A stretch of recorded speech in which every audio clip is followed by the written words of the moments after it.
सलाम, दुआ और सांस लेने के अलावा हर चीज पर टैक्स लगा दिया गया। पीडीएम हुकूमत पाकिस्तान की मुआशी कश्ती को गहरी खाई में फेंक चुकी है। हुकूमत ने IMF से डील करके पाकिस्तान को कई दहाइयां पीछे धकेल दिया है। मोबाइल फोन से लेकर शादी ब्याह तक हर चीज पर इजाफी टैक्स आयद कर दिया गया। पेट्रोल का सिर्फ बम भी नहीं बल्कि एटम बम अवाम पर गिरा दिया गया। इससे कबल जब पेट्रोल की जरा सी कीमत बढ़ती थी तो शहबाज शरीफ से लेकर बिलावल भुट्टो, जरदारी और मरियम नवाज तक हुकूमत मुखालिफ बयानात पर उतर आते थे। महंगाई में मामूली इजाफा होता तो दुनिया के सबसे बड़े ईमानदार मुसलमान मौलाना फजलुर रहमान सड़कें बंद करके महंगाई मुकाओ मार्च किया करते थे। लेकिन इस बार मौलाना फजलुर रहमान समेत तमाम सियासतदानों का जमीर मर चुका है। ये लोग कभी भी अवाम की खातिर नहीं निकलेंगे और ना इससे पहले निकले थे। इनका इस्लाम और इनकी सियासत सिर्फ अपनी जात तक महदूद है। अवाम चाहे मरे या जिंदा रहे, इससे इनका कोई लेना देना नहीं। हाल ही में हुकूमत ने अवामी जज्बात और मुश्किलात को नजरअंदाज करते हुए IMF से डील की है, जिसकी वजह से अचानक महंगाई का तूफान बर्पा हो गया है। इसहाक डार के आने पर वो ढोल बजाए गए कि गोया गोरे अब यहाँ नौकरियां ढूंढने आया करेंगे। लेकिन आज हालात सबके सामने, हर चीज कुव्वत खरीद से बाहर हो चुकी है। सियासी मुबस्सिरीन ने तो यहाँ तक दावा किया है कि आइंदा दिनों में पाकिस्तान में खाने तक की अशिया ऐसे नापैद हो जाएंगी कि सिर्फ अमीरजादों के यहाँ मिल सकेंगी। और ये सब इसहाक डार समेत मरियम नवाज की वजह से हो रहा है। एक तरफ इसहाक डार मुल्क को तबाह करने के लिए दिन रात मेहनत कर रहे हैं, तो दूसरी जानिब मरियम बीबी अपने अंकल इसहाक डार को बचाने के लिए काफी तगोदो कर रही हैं। इसके अलावा IMF डील के मुतालिक चंद इंकशाफात भी सामने आए हैं जिन्हें सुनकर आप भी दंग रह जाएंगे। IMF डील और महंगाई के माबैन क्या ताल्लुक है? सियासी और मुआशी मुबस्सिरीन आने वाले दिनों में पाकिस्तान को कहां देख रहे हैं? इसहाक डार और मरियम नवाज की लड़ाई किस बात पर हुई? नाजरीन, इस वीडियो में हम आपको पाकिस्तान में होने वाली महंगाई की असल वजूहात बताएंगे और साथ ही मरियम नवाज और शहबाज शरीफ की लड़ाई का हवाल भी बताएंगे। नाजरीन ग्रामी, इस वक्त मुल्क के पाकिस्तान में महंगाई का एक ऐसा तूफान आ चुका है जो आने वाले कई सालों तक पाकिस्तान की गरीब और लाचार अवाम का खून चूसता रहेगा।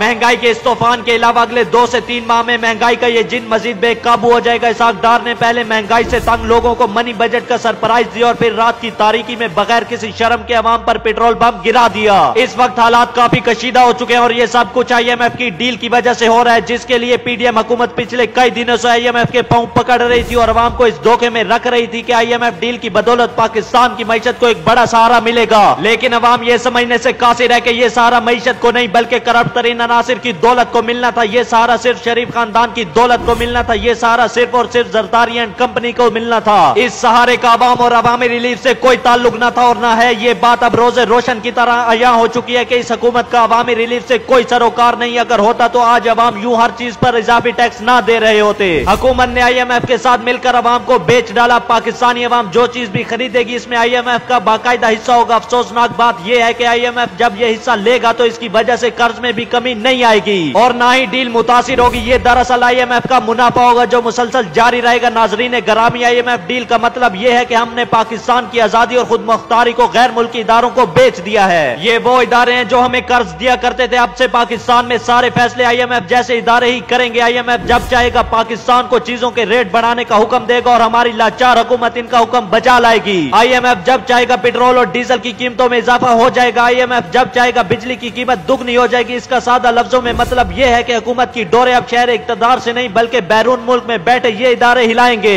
इसके साथ ही एक और खदशा यह भी है कि IMF डील की वजह से पाकिस्तान के एटमी असासे भी अब खतरे में है। इस हवाले से हम अपनी हर वीडियो में जिक्र करते रहे हैं, ताहम हुकूमत इस बारे में बिल्कुल संजीदा नहीं है। इसका इमरान खान भी कई बार जिक्र कर चुके हैं, क्योंकि गरीब और लाचार मुल्क के पास जब खाने के लिए रोटी नहीं होगी, लोगों के पास कमाने के लिए कोई रोजगार नहीं बचेगा, तब IMF जो कहेगा पाकिस्तान को वो करना पड़ेगा। क्योंकि पाकिस्तान के पास अब सिर्फ एटमी असासे बचे हैं, जिसकी वजह से पाकिस्तान की सालमियत को कोई खतरा नहीं है। लेकिन अगर कल को हालात ज्यादा कशीदा होते हैं तो पाकिस्तान को इनसे भी हाथ धोना पड़ सकता है। और पीडीएम हुकूमत जिस नेज पर मुल्क को ले आई है, कोई बईद नहीं कि वो सारा मुल्क IMF के हाथ बेचकर मुल्क से फरार हो जाए। हमारी इतलात के मुताबिक पाकिस्तान के वजीर खजाना इसहाक डार भी इस वक्त मुल्क से फरार हो चुके हैं। बताया जा रहा है कि जब असेंबली में मिनी बजट पेश किया गया तो इसहाक डार को काफी तनकीद का सामना करना पड़ा। यह तनकीद सिर्फ लोगों की तरफ से ही नहीं थी बल्कि इसमें हुकूमत के कई अपने अरकान भी शामिल थे। इसलिए इसहाक डार ने अफियत जानी और इस्लामाबाद एयरपोर्ट से इत्तेहाद एयरलाइन का जहाज पकड़ा और दुबई फरार हो गए। पाकिस्तान को तबाही के दहाने पर लाकर इसहाक डार खुद तो किसी तरह फरार हो गए हैं, लेकिन इसकी वजह से मरियम नवाज और शहबाज शरीफ के माबैन इख्तलाफात शिद्दत इख्तियार कर चुके हैं। शहबाज शरीफ चाहते थे कि मिफ्ता इस्माइल को वजीर खजाना बरकरार रखा जाए ताकि वो अवाम को रिलीफ दे सके, मगर मरियम नवाज और नवाज शरीफ का मानना था कि इसहाक डार मुल्क बेहतर चला सकते हैं। लेकिन इसहाक डार ने साबित किया कि इनसे निकम्मा और निखट्टू वजीर खजाना पाकिस्तान की तारीख में कोई था ही नहीं, जिसके आने के चंद माह बाद ही मुल्क तबाह हो गया। अब हुकूमती ऐवानों में हालात इंतहाई साजगार हैं। एक तरफ मरियम नवाज बाजिद हैं कि इसहाक डार को वजीर खजाना बरकरार रखना है, तो दूसरी तरफ शहबाज शरीफ ने इसाक डार को हटाने के लिए पूरी मंसूबाबंदी कर ली है। इसाक डार के दुबई भागने के पीछे भी यही वजूहात है। नून लीग में शहबाज शरीफ के अलावा भी कई आवाजें इसाक डार के खिलाफ उठना शुरू हो चुकी हैं और ये भी मुमकिन है कि अगर मरियम नवाज ने शिकस्त तस्लीम ना की तो शहबाज शरीफ इसाक डार को आने वाले दिनों में जबरदस्ती हुकूमत से बाहर कर देंगे। चचा और भतीजी की इस लड़ाई में कौन जीतेगा ये तो मालूम नहीं, लेकिन इस वक्त गरीब बदहाल हो चुका है। लोगों के पास पीने के लिए ना तो साफ पानी और ना ही खाने के लिए रोटी। करोड़ों लोग गुर्बत की लकीर के नीचे पहुंच चुके हैं और हुक्मरान अभी भी अपनी जाती लड़ाइयों में मसरूफ है। अवाम का कोई पुरसान हाल नहीं है। आखिर में इतनी दुआ की जा सकती है कि अल्लाह हम सब पर और हमारे वतन अजीज पाकिस्तान पर अपना रहम फरमाए। आमीन सुमा आमीन।